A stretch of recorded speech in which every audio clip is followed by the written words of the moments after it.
Our Father, which art in heaven, hallowed be thy name.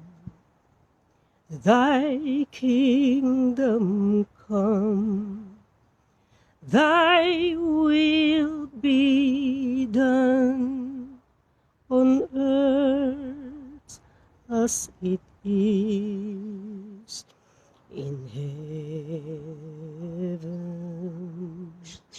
Give us this day our daily bread, and forgive us our debts as we forgive our debtors. And lead us not into temptation, but deliver us from evil. For thy is the kingdom, and the power, and the glory forever.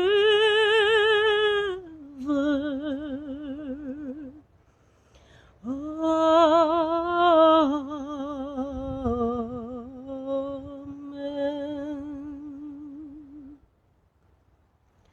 For thy is the kingdom, and the power, and the glory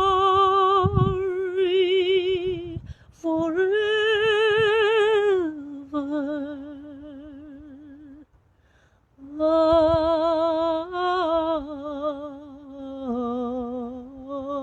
Amen. Thank you, Lord Jesus. Isa pong magandang umaga sa bawat isa sa pangalan ng ating Panginoon. Hallelujah. Napakabuti po ng Diyos at sapat ang kanyang biyaya. Hallelujah. Marapat lamang po siya ating purihin, ating pasalamatan sa lahat ng oras. Hallelujah. Hallelujah. Tayo po'y manalangin. Dakilang Diyos o Amang makapangyarihan sa lahat, Lord God, sa oras na ito, Panginoon, kami po ay lumalapit sa iyo. Nagpapasalamat, Panginoon, sa mga biyaya na binibigay mo sa amin. Hindi ka kailanman nagkulang, Panginoon. Hindi ka kailanman nagbago. Nananatili kang dakila. Salamat po sa iyo, Panginoon. Lord God, sa oras na ito, Panginoon, kami po ay lumalapit sa iyo, humihingi ng tawad sa lahat ng aming mga kasalanan, sa lahat ng aming mga pagkukulang. Pakalinisin mo po ang bawat isa sa oras na ito. At dalangin namin, Panginoon, ang mapagsasalusaluhan namin salita mo, Panginoon, ay sasamahan mo po, O Diyos, na yung dakilang kapangyarihan. At ako na gagamitin mo ay pangunahan mo po, Banal na Espiritu, upang ma-deliver ko na may kawastuan, Panginoon, at karunungan ang iyong mensahe sa umagang ito. Salamat po sa inyo, Panginoon, sa inyong lahat ng papuri, pagsambat, pagdakila, sa pangalan ni Jesus. Amen. Hallelujah. Atin pong buksan ang ating banal na kasulatan dito sa Juan 9, talata 35 hanggang 39. Hallelujah. Ito po yung aking babasahin at inyo pong sundan sa inyong mga hawak na Biblia.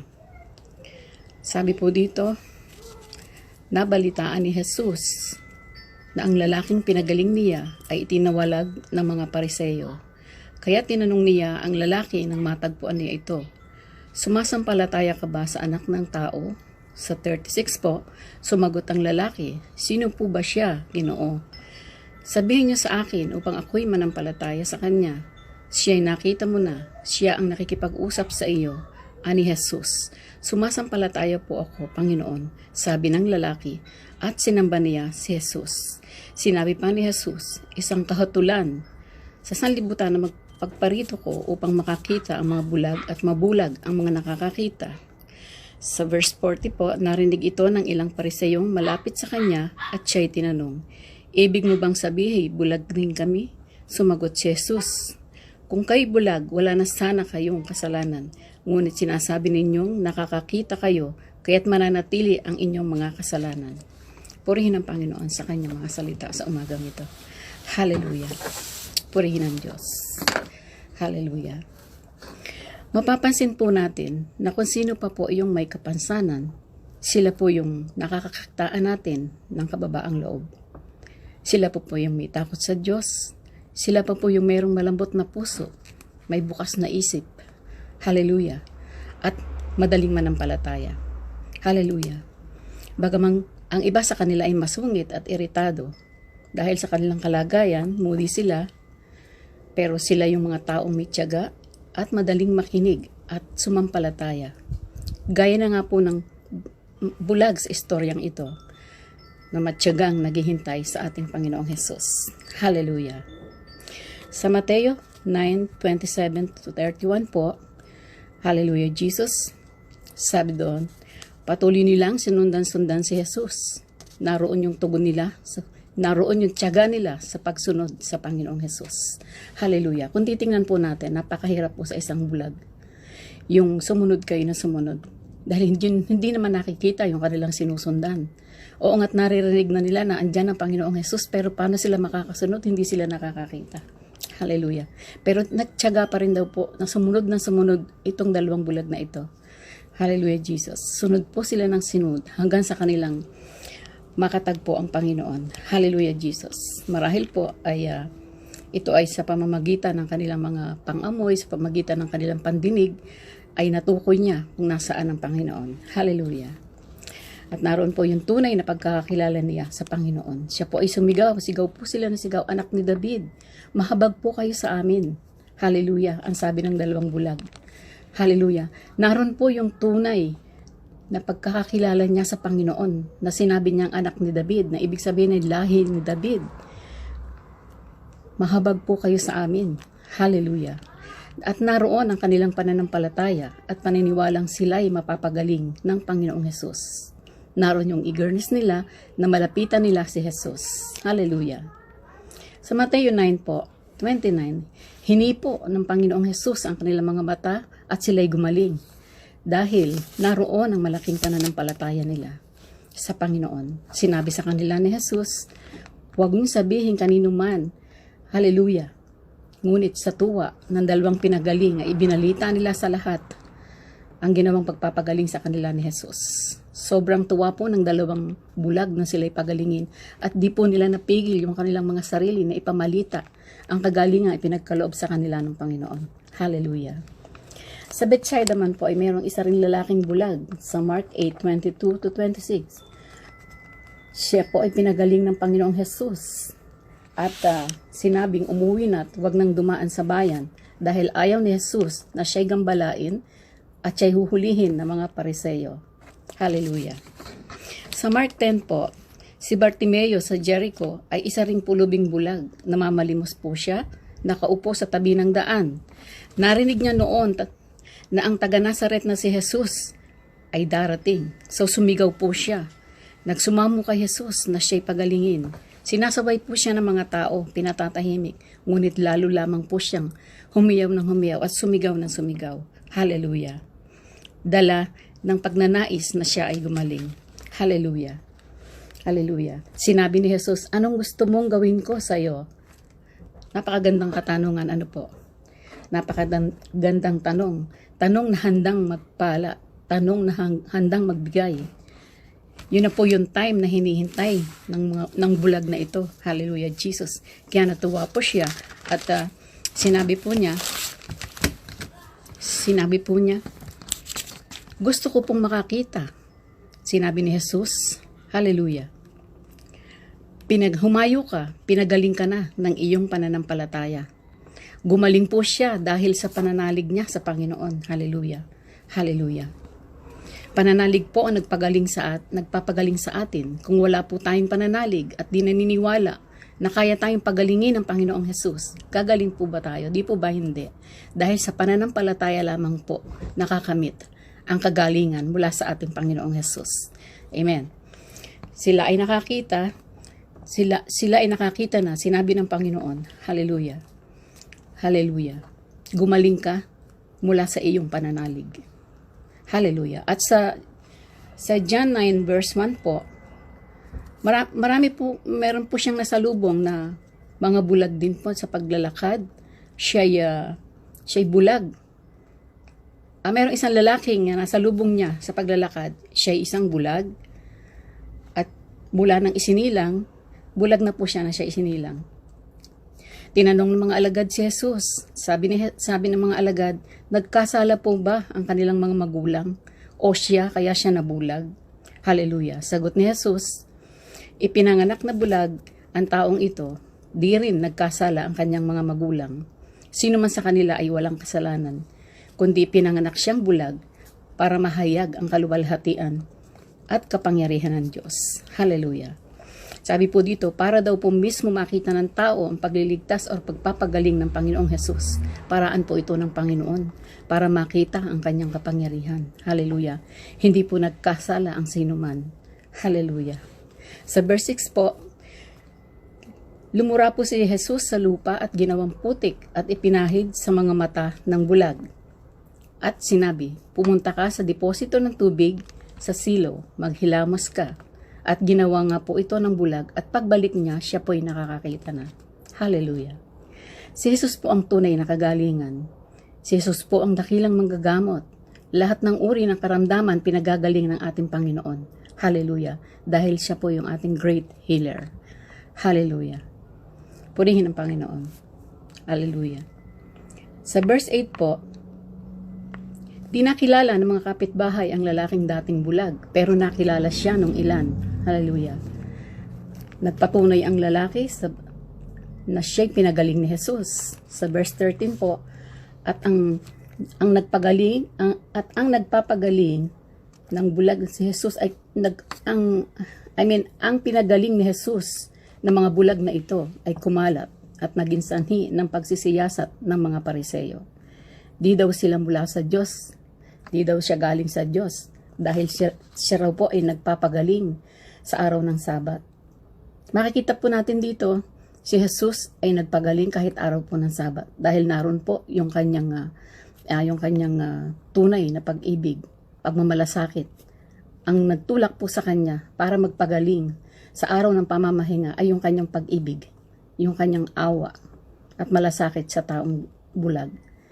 Sabi nga po nila, hinuhuli siya ng mga Pariseo dahil ang kaugalian po doon ay hindi pwedeng magpagaling ng araw ng pamamahinga. Pero sinira po yun ni Jesus dahil nais ni Jesus na makakita ang bulag. Hallelujah. Yun po ay atas ng pag-ibig niya sa bulag na ito. Hallelujah. Sa verse 17 po, pinatawag po ang dating lalaking bulag na pinagaling ni Jesus. Pero di rin po siya pinaniwalaan kahit po siya nagsalita na si Jesus ang nagpadilat sa kanya, si Jesus ang nagpagaling sa kanya. Tinanong din po yung kanyang mga magulang, pero sinabi po nila na ang anak nila ang kausapin, ang anak nila ang tanungin dahil meron na po yung sapat na isip at alam na niya ang kanyang sasabihin. Ayaw po silang magsalita, yun po mga magulang dahil natatakot po sila na sila ay matiwalag sa sinagoga. Hallelujah. Pero pinagpilitan po ng lalaking gumaling na si Jesus ang nagpagaling sa kanya. At sinabi, di pinakikinggan ng Diyos ang taong makasalanan dahil sabi ng Pariseo, di galing sa Diyos si Jesus. Pero sabi po nung lalaki, pinakikinggan niya ang mga sumasamba at sumusunod sa kanya. At sinabi niya, sa mulat mula pa'y wala pang nakapagpadilat ng bulag mula sa kanyang pagsilang. Hallelujah. Hallelujah. Ang mga Pariseo po ay di naniniwala kay Jesus. At pilit sila na humahanap ng butas para maibintahan kay Jesus at siya ay hulihin. Hallelujah. Sa verse 35 po, itiniwalag po nila ang lalaki. At sa verse 36 po, nabalitaan po ito ni Jesus. At iyon po ay kanyang pinuntahan at nang natagpuan po niya, sa verse 36, tinanong po niya, sumasampalataya ka ba sa anak ng tao? Opo, sabi ng lalaki, at siya'y sinamba nito. Hallelujah. Nakakatuwa po dahil yung bulag na lalaki, napakadali po niyang manalig, napakadali po niyang manampalataya Malambot po yung puso niya, bukas yung puso niya. Nakilalanin at tanggapin ang ating Panginoong Jesus. Hallelujah. Sa verse 39 po, sinabi po dito, isang kahatulan, sabi ni Jesus, dumating na ang kanyang paghatol. Makakakita na ang mga bulag at mabubulag ang mga nakakakita. Hallelujah. Ang mga walang paningin po ay makakakita at ang mga nakakakita ay matututong manampalataya. Sinasabing sila po'y bulag, pero sila po'y di bulag, pero patay sila sa pananampalataya at sa espiritual na buhay. Hallelujah. Makikita natin dito po na maraming pinagaling ang ating Panginoong Jesus. Nagpagaling siya ng mga bulag sa pisikal. Pero kahit sila'y di nakakakita, makikita natin na sila'y lubos. Lubos po ang kanilang pananampalataya. Lubos po ang kanilang pananalig kay Jesus na sila'y pagagalingin at sila nga po ay pinagaling nito. Sila yung merong mababang kalooban at may tiyaga. Sila yung sumusunod sa Panginoong Jesus at sila yung kumikilala kay Jesus at naniniwala bilang si Jesus ay galing sa Diyos.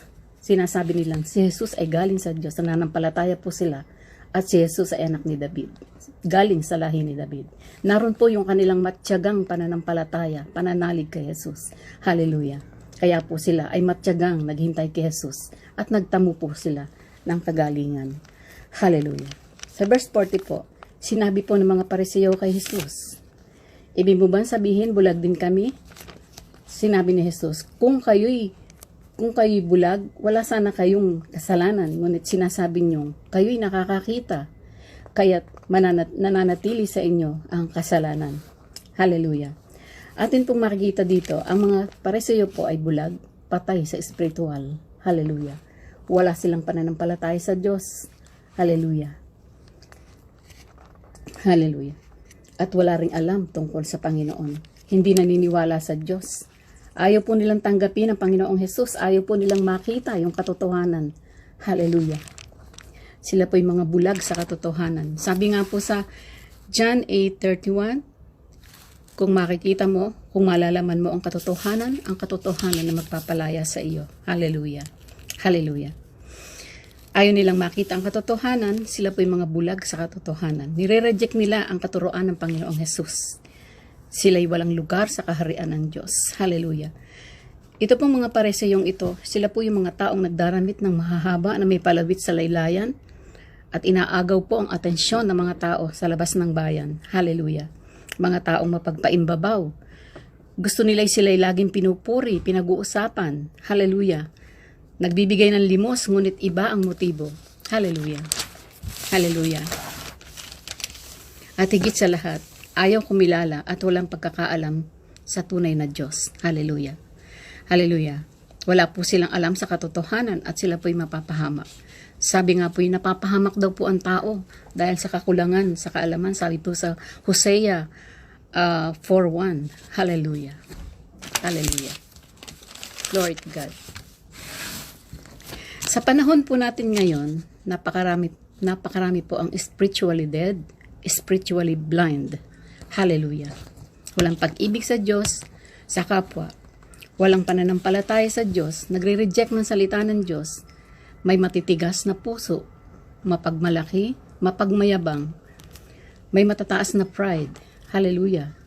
At ayaw sa katotohanan. Sila po'y bulag at patay sa katotohanan. At wala po silang lugar dito sa kaharian ng Diyos. Mga kapatid, sabi nga po, malapit na pong dumating ang Panginoon. Hallelujah. Ang mga mensahe po na mapapansin nyo ngayon, puro be prepared for the kingdom of God is coming. Be prepared. Jesus is coming soon. Lahat po ng ito ay pagpapaalala sa atin na malapit na pong dumating ang Panginoon. So, kailangan po na tayo ay makakilala. Hallelujah. Pag sumakita natin po na idalangin, bahagi na ng salita ng Diyos ang ating mga kakilala. Bahagi na ng salita ng Diyos ang ating mga kaibigan, mga kamag-anak. At yung alam nating wala sa ayos ang pamumuhay. Totoo pong napakahirap paniwalaan ang mga kamag-anak. Mahirap silang dalhin sa paanan ng Panginoon. Dahil ultimo si Kristo po ay hindi nakagawa sa kanyang pamilya at sa kanyang lugar. Hallelujah. Hallelujah. At ang pandemic na ito, napakarami po ng namamatay. Napakarami po. Yung po bang mga namatay sa pandemic na ito ay may relasyon kay Kristo? Sila po ba ito manggap na sa ating Panginoon? Ligtas po kaya sila? Hallelujah. Ang nakakatakot po ngayon ay hindi ang COVID. Alam niyo po ang nakakatakot po ngayon. Ngayon sa panahong ito, ang mamatay kang wala kang kaugnayan kay Kristo. Yan po ang nakakatakot. Hallelujah.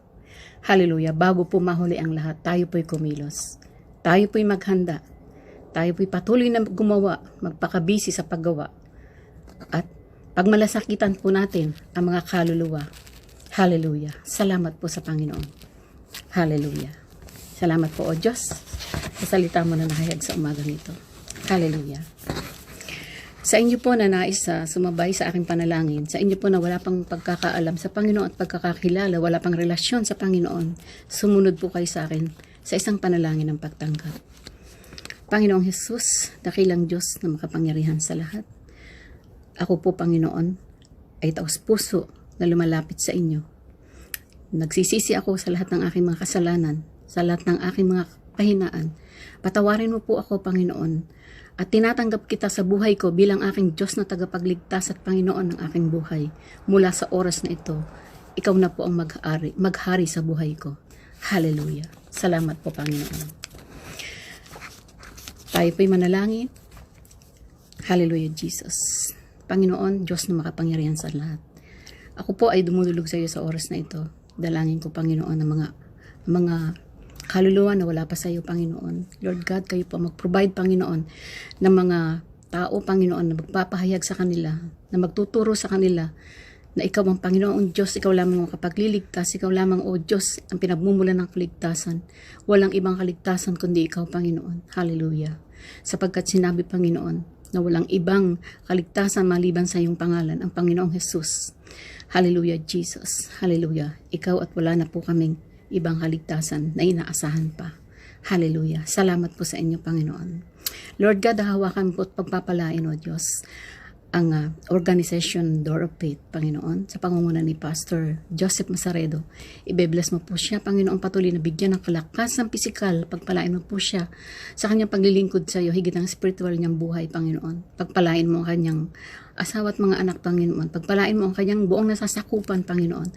Pagpalain mo, Panginoon, ang Door of Faith sa loob at labas ng bansa, Panginoon. Ibe-bless mo at pagpapalain mo ang mga kapastoran na ginagamit mo, Panginoon, kasama ng kanilang mga pamilya, Panginoon, na ginagamit mo sa loob at labas ng bansa, ipagpapalain mo, Panginoon. Hallelujah. Ibe-bless mo po sila at patuloy na abutin ang bawat pangailangan nila, Panginoon. Lord God, salamat po sa inyo. Pagpalain mo rin po, Panginoon, ang mga kasama ko na nakikinig sa oras na ito. Ibe-bless mo po sila, Panginoon, ang kanilang mga spiritual na buhay. Patuloy mo silang patatagin, Panginoon. Ano man po, Panginoon, ang mga dumating, Panginoon, na mga kahirapan, ano man po mga tiisin, Panginoon, anong pa mga problema, Panginoon, Lord God, sapat na ang iyong pagsama. Naniniwala kami, hindi mo kami iiwan at hindi mo po kami pababayaan. Salamat po sa inyo, O Diyos. Kami po'y patuloy na nagtitiwala sa inyo. Patuloy na umaasa na kayo ang sa amin mag-iingat. Hallelujah. Panginoon, ibe-bless mo rin po, Panginoon, ang District 6, Panginoon, sa pangunguna, Panginoon, ni Pastora Shea Manansala. I-bless mo po siya, Panginoon, sa po ng kanyang buong sambahayan, sa po ng kanyang buong nasasakupan, Panginoon, ang bawat kapasturan, Panginoon, ng District 6, Panginoon, pagpapalain mo at iingatan na yung dakilang kapangyarihan. Hallelujah, Jesus. Hahawakan mo po sila, Panginoon. Patuloy na bibigyan ng kalakasan pisikal, Panginoon, sa lahat ng aspeto ng buhay, kayo po ang sasama. Hallelujah. Salamat po sa inyo, Panginoon. Kami po'y patuloy na nagpupuri, patuloy na nagpapasalamat na nagbabalik luwalhati sa iyong napakadakilang pangalan. Salamat nga po, Panginoon. At dalangin namin ang bawat distrito, Panginoon, ng Door of Faith, Panginoon. Ibe-bless mo at pagpapalain mo, Panginoon, 10 ng kanilang mga kapastoran na ginagamit at ang kanilang mga pamilya, Panginoon, at ang mga iglesia na hinahawakan nila, Panginoon, ay pagpapalain mo. Salamat po sa inyo, Panginoon. Pinagtitiwala ko po sa inyo, Panginoon, ang pamunuan, Panginoon, ng Pilipinas, ang aming presidente, Panginoon. Ibe-bless mo po siya.